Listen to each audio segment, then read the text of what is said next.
తాతయ్య గారు చెప్పండి, అటు చూస్తే ఇంకొక 53 రోజులు ఎలక్షన్స్ వస్తున్నాయి. జగన్మోహన్ రెడ్డి గారు మళ్ళీ మేమంతా సిద్ధాన్ని బస్సు యాత్రతో ప్రజల మధ్యకి వెళ్ళబోతున్నాడు. ఎలా ఉండబోతుంది? నంబర్ 1గా ఉంటుంది, అనుమానమే లేదు. జనం ఆయన అంటే ఉండరు.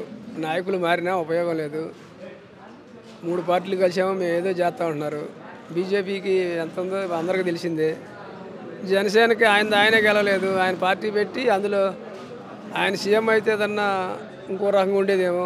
నాకు సీఎం అవసరం లేదన్నాడు కాబట్టి ఆ కులం ఆయన అంటే వచ్చేవాళ్ళు ఎవరు కనపట్ల నాకు తెలిసి. అది కానీ అసలు ఏంటి ఇప్పుడు ఈ కులాల రాజకీయాలు ఏంటి? భారతదేశ చరిత్రలో ఎన్నడూ లేని విధంగా ఇవాళ దాదాపు అసలు ఈ జనసేన పార్టీ పవన్ కళ్యాణ్ ఏదైతే ఉన్నాడో, ఒకసారి నాకు కులం లేదు, మతం లేదు, ప్రాంతం లేదు అంటాడు. ఒకసారి నాకు మీ అందరూ అండదండ కావాలి కాబడి అంటాడు. అసలు పవన్ కళ్యాణ్ పార్టీ 10 ఏళ్ళని ఎందుకు ఒంటరిగా పోటీ చేయలేకపోతున్నాడు? అదేగా ఇప్పుడు వచ్చింది. ఇప్పుడు అతనే కులం లేదని మళ్ళీ కులాన్ని తీసుకొచ్చాడు. మీరు నాకు ఓట్లు వేయట్లేదు, నన్ను గెలిపించినట్టు నేను ఏదో చేసేవాడిని, మా అన్న కులం వాళ్ళే నాకు ఓటు వేయకుండా నోడిచ్చారు, అందుకని నేను చంద్రబాబు కాళ్ళు కడుగుతున్నాను అనే ఏ తిక్కల మాటలు మాట్లాడేసరికి అతను వాల్యుయేషన్ పోగొట్టుకున్నాడు వాస్తవంగా. మరి చంద్రబాబు నాయుడు ఇప్పుడు ఒకసారి చూడండి, జగన్ కంటే ఎక్కువ పథకాలు ఇస్తాను అంటున్నాడు. జగన్ అసలు ఏం చేశాడు? రాష్ట్రం నాశనం చేశాడు అంటున్నాడు. జగన్ నాశనం చేశాడు, శ్రీలంక అయిపోద్దని గోల్ చేశాడు ఒక 6 నెలల ముందు చంద్రబాబు గారు కదా. మరి ఇప్పుడు అవన్నీ ఇచ్చి మళ్ళీ అదనం ఇస్తానన్నాడు. అప్పుడు ఏ లంక అయిపోద్ది? ఎక్కడ తెచ్చిస్తాడు?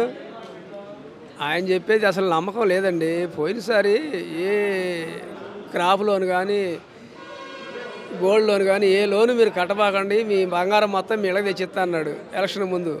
ఎలక్షన్ అయిపోయిన తర్వాత 80,000 కోట్లు అయింది, నా వల్ల కాదన్నాడు. ఇంటికి ₹1,00,000 తీసేస్తా అన్నాడు. అట్టా ఆశపడ్డాం. తీరా తీసేసరికి 5 సార్లు ఇచ్చాడు. అది 2 సార్లు ఇచ్చాడు, 3 సార్లు ఎగ్గొట్టాడు, అయిపోయింది. ఆయన చెప్పేది అసలు చేయడం, చెప్పిన మాట నికరమ్మగా ఉండదు. వాస్తవంగా నాకు తెలిసి నాకు 70 ఏళ్ళు, అది వాస్తవం. కానీ ఇప్పుడు అటు చూసినట్టయితే అన్ని పార్టీలు కలుపుకొని వస్తున్నాడు కదా చంద్రబాబు నాయుడు.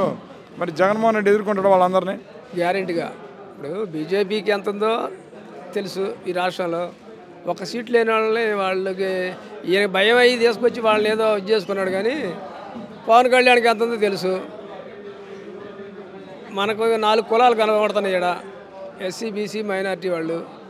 ఒక కమ్మ కులమే చంద్రబాబుకి అండగా ఉంది, గోల్ చేస్తుంది కూడా. ఇప్పుడు కులాన్ని ఎక్కువ తీసుకొచ్చిందే చంద్రబాబు ఒక లెక్కలో చెప్పాలంటే.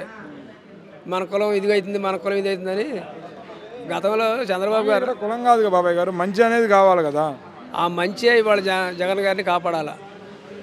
ఇప్పుడు ఆయన నాకు కులము మతము డబ్బులు ఇవి కాదు, నేను నీకు మంచి జరిగింది అనుకుంటే నాకు ఓటేయండి, లేకపోతే లేదు అని చెప్తున్నాడు. దానికి ఇష్టమైతేనే వేస్తారు, గ్యారెంటీగా గెలుస్తాడని నాకు నమ్మకం ఉంది.